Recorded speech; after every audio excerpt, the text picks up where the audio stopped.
Hello everyone and welcome to episode 2 of the AWB broadcast. I can't believe we've made it here already. Episode 2. Could you imagine that? If you'd have told me 2 weeks ago that I'd be on episode 2 of the AWB broadcast, my own new podcast, I wouldn't have believed you. I would have said, shut your damn mouth. I would have said, get back to work. I would have said, shut up. Stop dreaming. Live in the real world. That's what I would have said. But here we are. So thank you so much for listening. Thank you so much to all the people who listened and watched the first episode. I honestly did not know what the response to this was going to be. As I said in the last episode, this for me is something that I'm trying out. I want to get back into podcasting. But to have such a lovely response has been amazing. I didn't realize how many people would listen to it and watch it so far. So thank you so much to all the love I've been getting on there. Appreciate the people who coming in on the comments saying they enjoyed it, saying they're enjoying the format. A lot of people coming in saying that you're enjoying the sort of mix between comedy and seriousness. That's my vibe. I'm a moody guy. Always been moody. Always been a moody dude. Even since when I was a kid, my family, they're not a super emotional family. Yeah. Don't like talking about real stuff. Okay, that's my family. Lovely, great, get on great, and it's all good.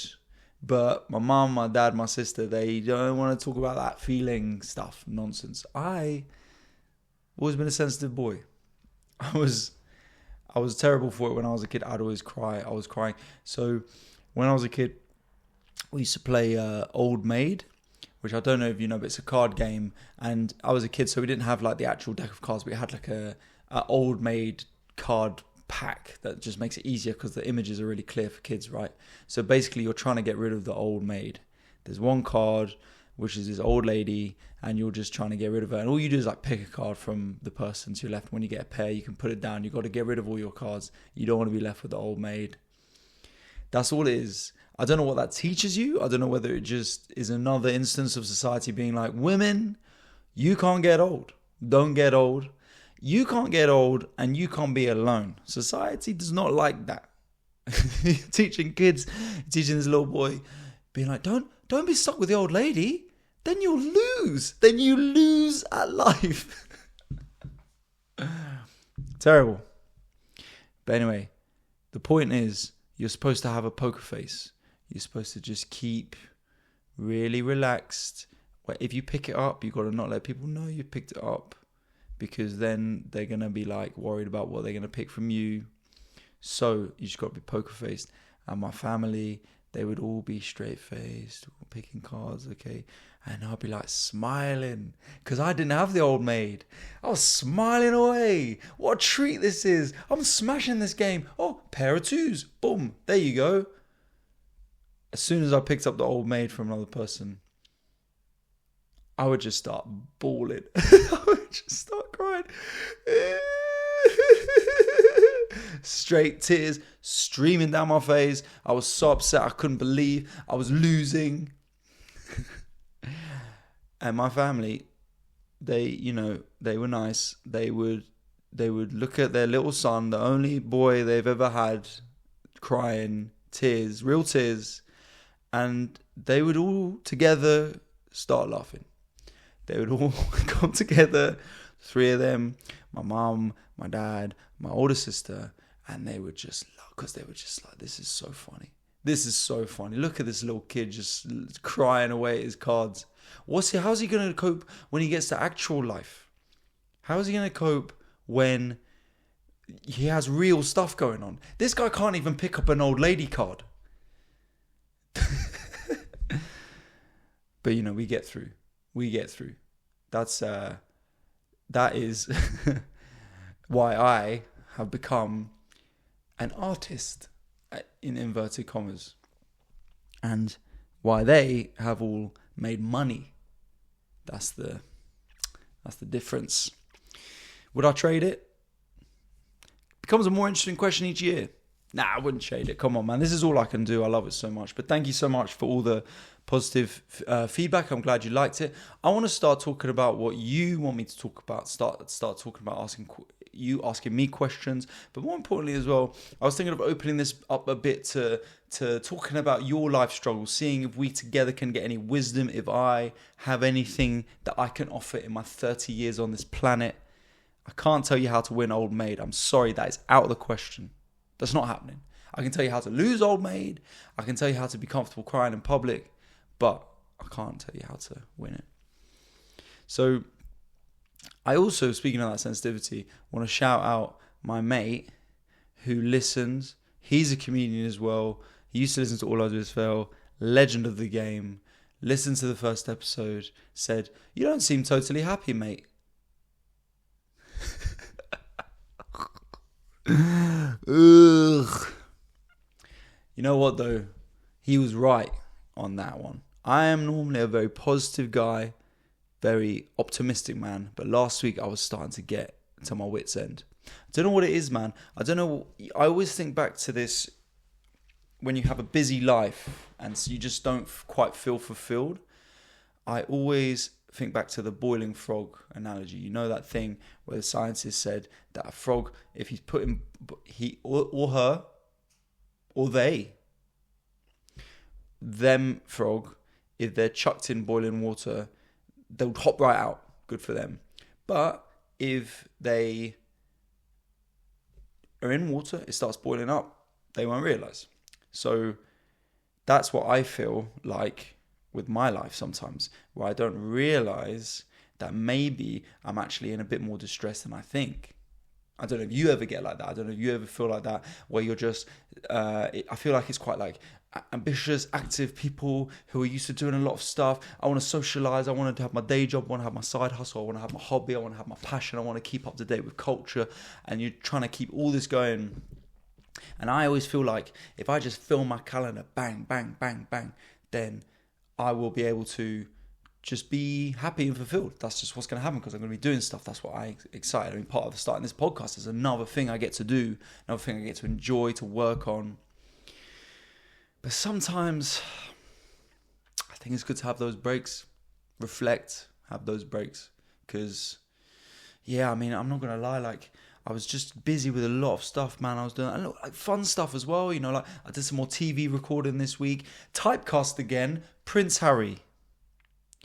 I have appeared twice on this show in someone else's sketch. Stand-up sketch show. Lovely people who run it. Shout out Spirit Studios. Shout out to Ben and the crew. Lovely people and Paul. But I will say this, okay? They don't cast me to play, you know, handsome man, to play academic, to play scuba diving instructor. No. They only cast me to play the royal exile, Ginger Prince himself, Harold. That's what I'm playing. That's all I'm playing. So I was just wearing this t-shirt that said "Meghan is my queen," and I just had these sort of badges on, which actually they let me keep. So I've got that "Meghan is my queen" shirt ready to go. If I ever date someone called Meghan, oh my God, that will be an amazing day. I'm not going to tell them at all. And then one day I'm going to turn up, maybe to some serious event, maybe like a grandma's wake or something like that. Just make it really cringy. I'm going to maybe wearing like a suit jacket. And I'm like, babe, I'm so sorry for your loss. I hope you find some peace in this. And then whip off the suit jacket and be like, "Meghan is my queen." Start celebrating around the funeral home. "Meghan is my queen. Meghan is my queen." All that sort of stuff. I love that. The part of what I enjoyed about my last relationship was, I think they call it annoying the other person. I think they call it annoying them. It's the best thing ever. So, I always get typecast as Prince Harry. I was Prince Harry again. I'm doing this fun stuff. I'm doing this exciting stuff. I'm working hard. I got like my own previews. Thank you everyone who came to my show on Monday, to my work in progress show. Also, you just while I'm here, you can find all my work in progress shows on my website under gigs. Or just go to my Instagram bio, and it's all there. And also my tour shows as well. Thank you so much if you've bought tickets to my tour. That's happening this autumn. Tickets are starting to move, so appreciate you a lot for that. But if you haven't yet, get them now, because like, for instance, like my Hackney Empire date, like the front few rows are all sold out now. So it's like the tickets are starting to get a bit dry, you know, so get the good tickets while they're still there. But yeah, I'm doing these things, like working on this show and stuff, but I'm just going to bed and waking up and I'm a bit, you know, what am I getting out of this? I don't know. I think it's tough to sometimes ask yourself those more existential questions. I think if I'm being honest with myself, and I got some feedback as well about people like the vulnerability on this, and I want to be honest and being honest with myself. I think it's been 8.5 months since my breakup, and I just wanted to be fully over it by now. And I don't think I am. I think when you have that first love in your life, and like every day is just like a little bit. I remember, I forgot who it was. I think it's like an actress said a quote. It's like, being in love is like life set to music. And that's how it sort of felt, like just having this person that I cared so much about, and that cared so much about me. Like the end of the day, just ending it with her and chatting and catching up, being in her presence. Like I do miss that. And I'm starting to get to the point where I feel like I could maybe find that in another person. But I just wish there was like just a cut. I don't want to get stuck with the old maid again, man. I just wish there was just a binary, just like exit interview. You said everything, and then you like shake hands. All right, see you later. On to the next one. By the way, when I say exit interview, I don't see dating a woman as a job. I want to make that clear. I want to make that clear before the accusations come in. I don't see it as a job. I think dating anyone is work sometimes. I think we can all agree it's work sometimes, but I don't want you to hate me and say that he's basically calling dating a woman like being an accountant. It's not. It's not. It's way more fun, I assume. I don't know. I've never been an accountant. Maybe it's a laugh. I've got friends who are accountants. Some of my best friends are accountants, but they don't sound too happy. So I this week I bumped into her old housemates around here, and because we all sort of live quite near each other, and I moved to make sure I could keep an eye. But yeah, we all live quite near each other. That was part of the fun as well. Was actually 5 minutes up the road, so it was just easy to get to. But I bumped into old housemates. It was weird. I was like, I was just on my way. I was doing some filming. I've started filming with a videographer now, so hopefully we can get out more sketches, higher quality sketches, more regularly. So we were filming, and then I was just on my way back to meet him, and I just hear this noise from over the road. Oh, hey, and they like bound over, and like. You know, they're really nice and stuff. It was just weird. You know, I'm just like, I didn't really know what to say to them. They were just like, one of them was like so excited to see me, like, hey, which is kind of nice as well. I guess it means that, you know, these people don't like have a problem with you. I don't know why they would, to be honest. Like, I'm an absolute delight. But yeah, and just chatting briefly, like how's things and all that. But I didn't really know what to say. And you know what? I get a bit uncomfortable with that because I like that. I like that separation. I don't know how you've been after a breakup. I don't know what your vibe is. After my breakup, I was asking people for their advice, and the amount of people, oh my God, who are like, yeah, like my breakup was quite messy actually, but you know what it's like, because we like sort of tried to be friends straight after, and then we were kind of like sleeping together. And it's like, what are you doing? What are you doing? Why are you doing that, man? Like that is the people who sleep with their ex. It's done. You got to finish it. You got to get over that, man. I think obviously when we broke up, my ex, she said she would like to be friends when I feel ready. But I just think keep that line. Just it's done. Maybe years down the line or whatever. But it's too recent. You just fall into those habits, man. But I just like to keep it separate. So they're asking me like, "What's going on with you and stuff?" And I don't really know what to say, man. What am I gonna say? Like. Well, you know, I was just talking about comedy, and to be honest, that's part of probably why I feel about unfulfilled at the moment as well, is because I'm talking about my life and it's all comedy and I've got no personal life outside of it. I don't know if you ever feel like that, consumed by your work, because no one wants to hear that. You don't want to hear that. shit. No one wants to hear that, oh, Janice in HR is actually causing me a bit of grief at the moment, but I'm hoping to get this project done. But no one gives a fuck. Even your partner, they don't really care. They want you to be happy, but not like the only person who cares about your work is you and the people you work with. Honestly, man, I just feel like you can't be just talking about that. I want to have more to talk about than that, you know. I didn't ask how she was as well. I just thought I'll just leave it and be like, oh, anyway, great to see you guys and bye. But it's nice now feeling I've acknowledged that, and also feeling like, okay, I can't just keep working and hope something changes. So now I'm like, I woke up Friday, I was like, right, I can just do what I want. I had a pint in the sun with my friend.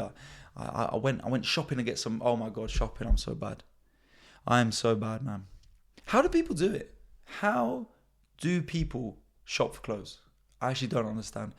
I go out and I'm like, right, I need to get these things. I need to get a couple of tracksuit bottoms, a couple of shorts. Speaking of which, by the way, when did sportswear get so expensive? Who sanctioned this? I went to Sports Direct. Look, I know Sports Direct is not good. Mike Ashley, not a great guy. It's bad. But my feeling is Sports Direct is where you get affordable clothes. I'm going in to get some tracksuit bottoms. I'm thinking, how much are these going to be? Like, I don't need nice ones, like £20. It's £45. Some tracksuit bottoms. £50. Shorts, £40. For shorts, that should be half the length of the trousers. That should theoretically be half price, the trousers. So how are the trousers £50? The shorts are £40? Doesn't make any sense.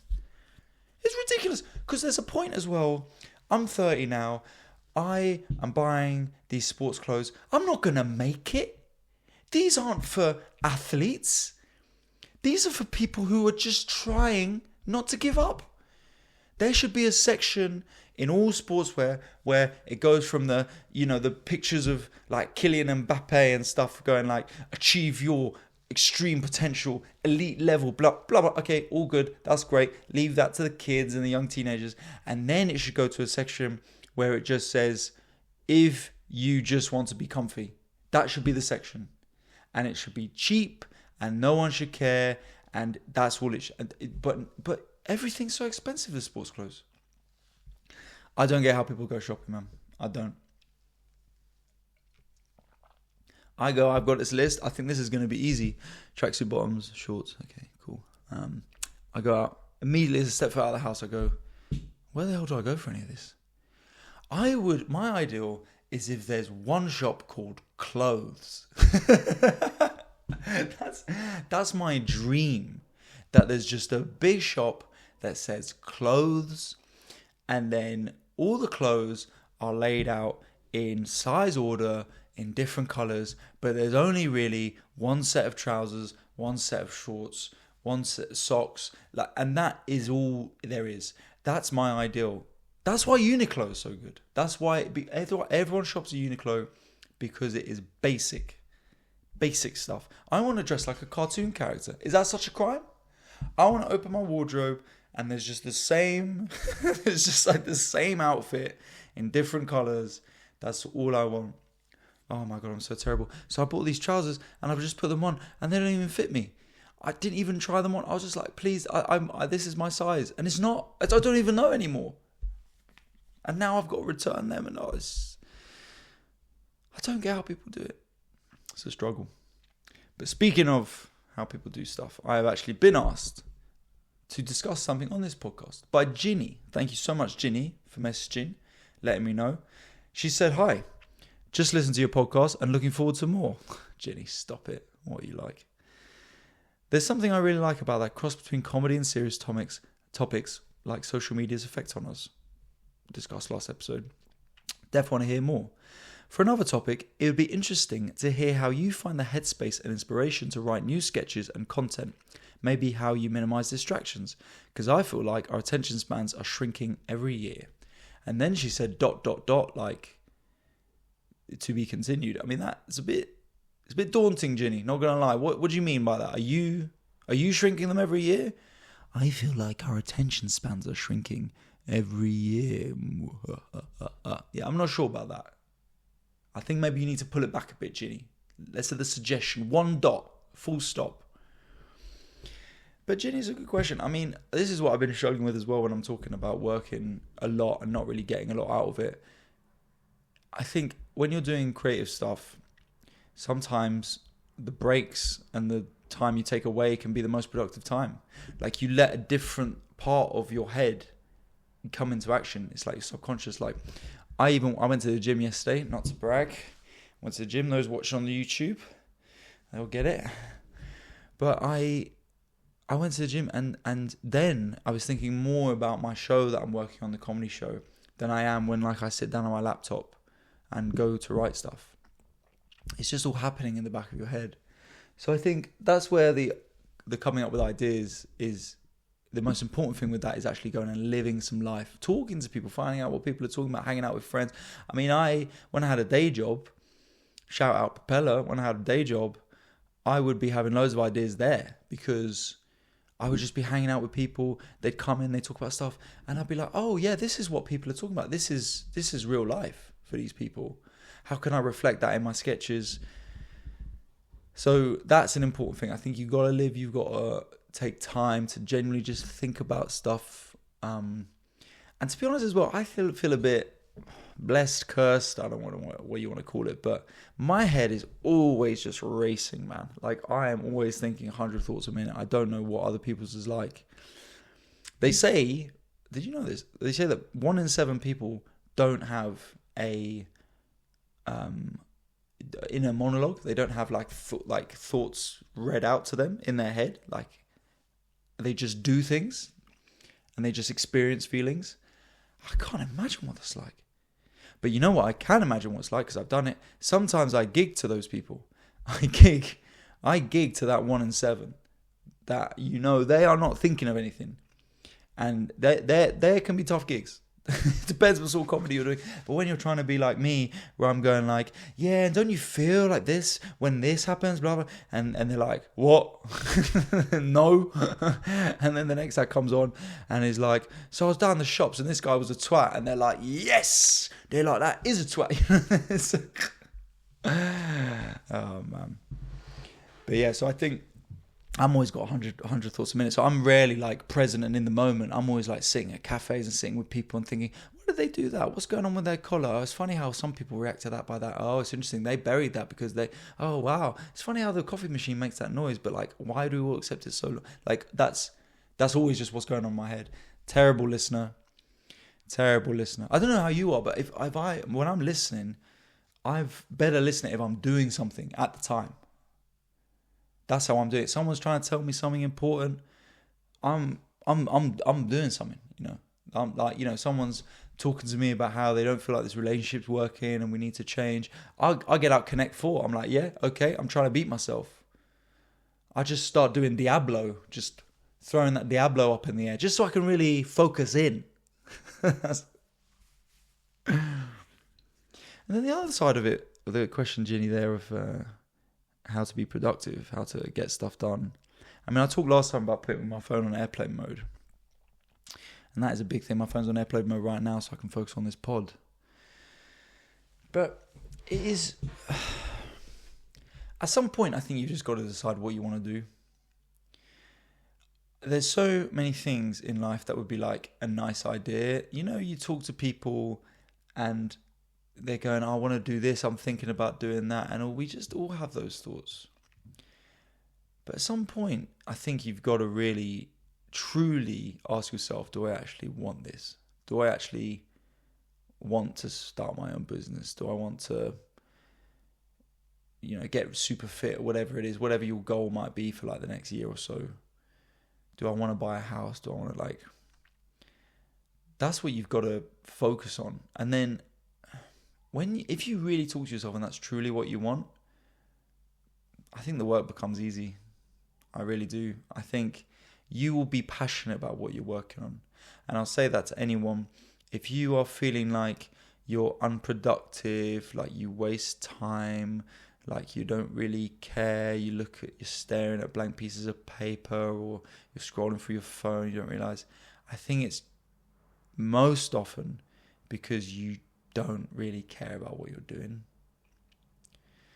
I mean, when I was at work, man, I used to procrastinate so much. Like, I used to any opportunity to, when I had a day job, to just go on my phone for a bit, look up something else, just checking football scores, reading football articles. If you went on my work laptop and you added the tab and you started putting like WW, the first things that would come up were like BBC Sport Football, The Athletic. It was just a disgrace. It wasn't like the websites that I actually needed for work.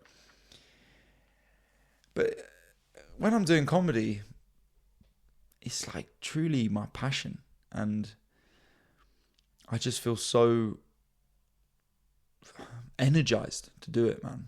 I really, really want to do well. I mean, that's partly, I think, why I've been in a little bit of a funk recently. Is because I really, really want to live up to what I think I have the potential to be in comedy. But I just not been feeling that at all. Not been feeling funny. It's a horrible thing going on stage when you don't feel like you're funny. And I've been feeling that the last couple of weeks. When you just think, oh, I'm not like a funny person. A part of that, I think, is the tiredness, that I'm not sharp. I'm not like in the moment. I'm thinking, right, I've got this gig, and then I got to head back, and then, gigging like in these places where you like on Thursday I was in this gig, lovely people who run the gig, amazing, and it was a nice gig. It was in this church fate thing, this gazebo place in rural Oxfordshire. You go to these places, man, everyone looks the same.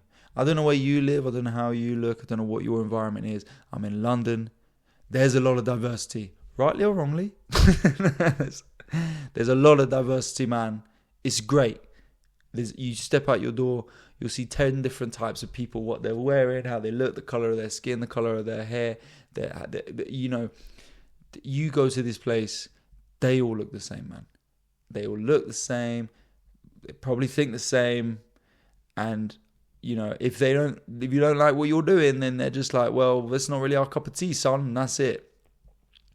So I went to this place, and I just wasn't prepared going in. I was opening. I hadn't done any work on my stand-up. And I did the gig. It was fine. The MC, Scott Bennett, oh my God. He is so funny. Go check him out, Scott Bennett. I mean, it was a great lineup. Scott Bennett, Kate Martin, Marcel Lucon. Like, they're killers, man. They're great. Scott Bennett, especially MCing, is just ripping it, man. And they're loving him so much. They bring me on. I don't feel funny. First joke kind of goes okay. Doesn't go great. And I'm just like, oh, why am I here, man? And then it's just a case of like winding down the clock. And it was fine. Like, the gig went fine. It wasn't bad. But you could just see some blokes probably called like Gerald and Chester and I don't know what. And just sitting looking at me like, not for me, mate. But, what's your alternative? You don't want to be one of these comics that just goes on stage and they just do the most generic stuff. They just do the most generic stuff and it always goes well, but no one remembers you. No one cares. I want to do stuff that I really care about, but I also want it to be fucking funny. And that's been stressing me out recently, man. Like, I just feel like I'm not writing the sort of material. I'm not creating the sort of comedy that I want to be creating, man. So I don't know what I'm going to have to change there. Or maybe it's just a case of having a bit more faith in what I'm doing. I think that's part of it as well. Like, I will always... It's different people react to different things, but I will always more react to people like saying, you can do more, you can do better. But maybe I need a little bit of like just like knowing that, oh yeah, this is good, and like have faith in it. And because I'm always thinking about the next thing. I don't know what you're like, but I'm always thinking about the next thing where I'm like, okay, this bit's good, but the next bit's going to be better. The next bit I write is going to be better. Whereas maybe I need to be more happy. Just, these are my current bits and they're good and I can work on them still, but they're like, don't just shrug them off. Don't deliver them half-heartedly. Just actually say it with your chest, So I'm like that, and I can be a bit. I think a bit like that with relationships as well. Where like I'm seeing someone, I'm dating someone or whatever, and then I always think, oh, okay, but someone else might be better. Something else. Is it perfect? And maybe I and you and whoever we just need to accept that the good things in our life are good, and that's okay, and that you doesn't need to be incredible, and just appreciate how good some things are, because it's easy to just forget about that, to not realize how good some things are, man. And just think, well, okay, hopefully I'll be better. Hopefully next year will be even better than this one next year, So look, that is my advice to you this week. Think about what you're doing and write down all the stuff that's really enjoyable, man. I do, and once a week I write down what I was grateful for from last week. I just look at what I did and I just think I was grateful for that. So maybe let's just do some gratitude this week, man. Just breathe in the fresh air, go outside in the sun. It's sunny now. Even as a ginger, I can appreciate the mood lifter of that. It is incredible. Let that sun hit your face, go smell the fresh air. I don't know if you're in the southern hemisphere, but northern hemisphere, man, summer is here now. It's arriving. So let's go enjoy it. You've been amazing. Thank you so much for listening to this.